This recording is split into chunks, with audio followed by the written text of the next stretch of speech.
Good morning. We are at the farm here to do chores this morning. It's super cold. It's like in the 20s. I don't know when spring is coming, but I'm ready. What about you? We have done something a little bit different with the cow. Since it's been raining and so muddy, we've been trying not to mess the pasture up so much, and so we're letting her have a little bit more freedom right now this winter since we're feeding hay and all of that. So let me show you what we've done. I didn't really like it at first, but I've gotten used to it. Let me show you. Alright, so she is just out free to roam the whole pasture if she wanted to with the donkeys. I think she enjoys their company, but she doesn't really go very far. She's typically just right up here in this area, top area near the barn. But we do have like a little paddock area set up for her that she can go in and out of with her milking stanchion still. And as you can see, she knows the drill. She comes in here to get milked, and we usually close it off here with the string to keep the donkeys out while she's milking. It's been working well for now. We'll probably move this milking stanchion a little bit to a different location, maybe today or tomorrow, just so that this area doesn't get too worn out. But she knows the drill. It's been working well for now. Once spring comes back, then, you know, we'll start back with our rotation. Also, once she has her baby, which we're almost certain she's pregnant, we're hoping to get that checked this week or maybe next week, because if she is pregnant, then we have to stop milking her at the end of March, which is coming up soon, so we need to know one way or the other. But once she does have the baby in May, in springtime, then we'll keep them, you know, in a paddock together, and we'll have to calf share and separate the baby at nighttime. That way we can milk her in the morning and then let them be back together during the day. So we'll have to get back in the routine, but right now it's working well, and it's helping to cut down on wear on the pasture just with having to not use the tractor, because right now she can access the creek, so we're not having to fill that up, and we're not having to use the side-by-side and all of that. So it's really helping right now with all the rain that we've gotten. It's been awful.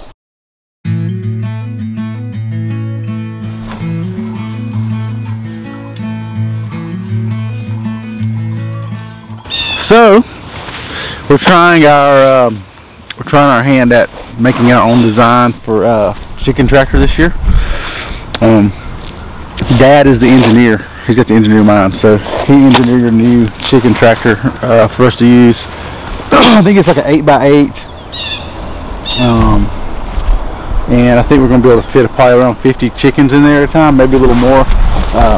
But we're going to start out with 50 at the most right now. See how it goes. But it's got a 2x4 frame on the bottom, and then everything else is 2x4 stripped and cut in half, or stripped in half. So once you guys come along and go a little closer, we'll kind of show you some of the cool features that he came up with. That I think is pretty cool. So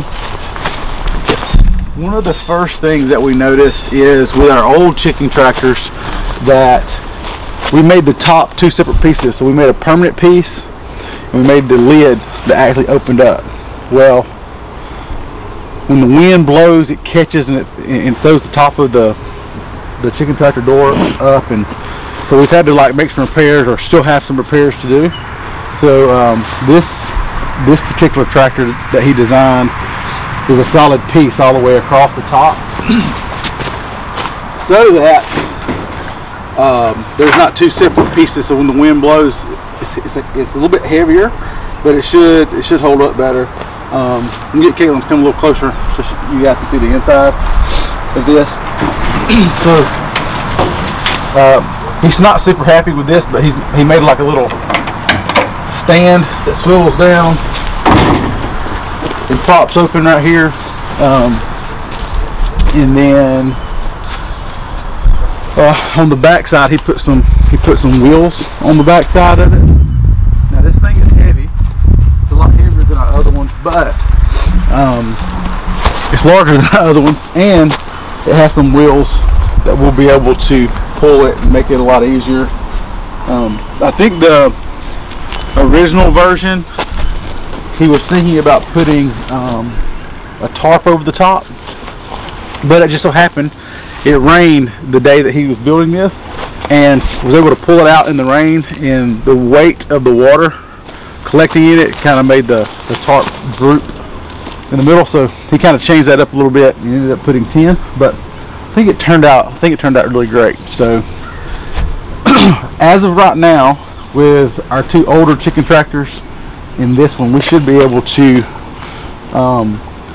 come close to growing 100 chickens at a time, because we can fit 25 and 25, and then we could, you know, put about 50 in this one. So we're slowly but surely expanding and growing. But we're going to try this out, and if it goes really well, then we're going to try to put some drawings out for whoever's interested in kind of knowing how it's built and all that kind of things. So yeah, we're growing here at More Family Farm for sure.